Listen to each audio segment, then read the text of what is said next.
तुम्हें बोला है ना कि अपनी बहन की शादी में गाँव नहीं जा सकता, फिर ड्यूटी के टाइम पर दिमाग खराब क्यों कर रही हो तुम? और क्यों नहीं जाएंगे आप? इकलौती बहन है वो आपकी। अरे रो रो के बुरा हाल हो रहा है, क्या सोचेगी वो आपके बारे में? आपको चलना ही पड़ेगा, मुझे नहीं पता। मैं समझ सकता हूँ, पर तुम जानती हो ना साहब से 1 लाख रुपया ले लिया हूँ बहन की शादी के लिए। अगर पैसे नहीं लेता तो बहन की शादी कैसे होती? मजबूर हूँ, नहीं जा सकता, तुम चली जाओ और शादी करवा। 1 लाख रुपए लिए, गिरवी नहीं रखा है आपने खुद को, बेचा नहीं है।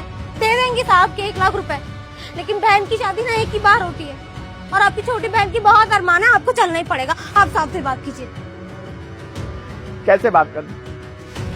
साहब के सामने जाकर क्या बोलूंगा कि मेरी बहन की शादी है?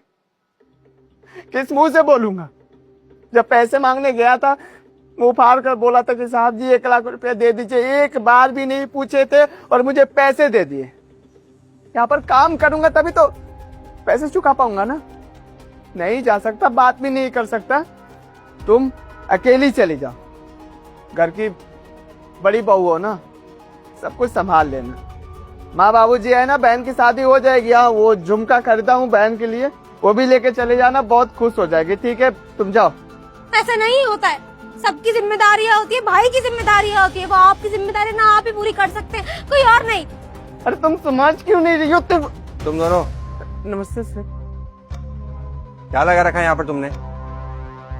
मेरे घर पर आओ। साहब अंदर बुलाए है ना, कुछ होगा तो इसका जिम्मेदार तुम हो। चलो। क्या मैं नीचे क्या सुन रहा था?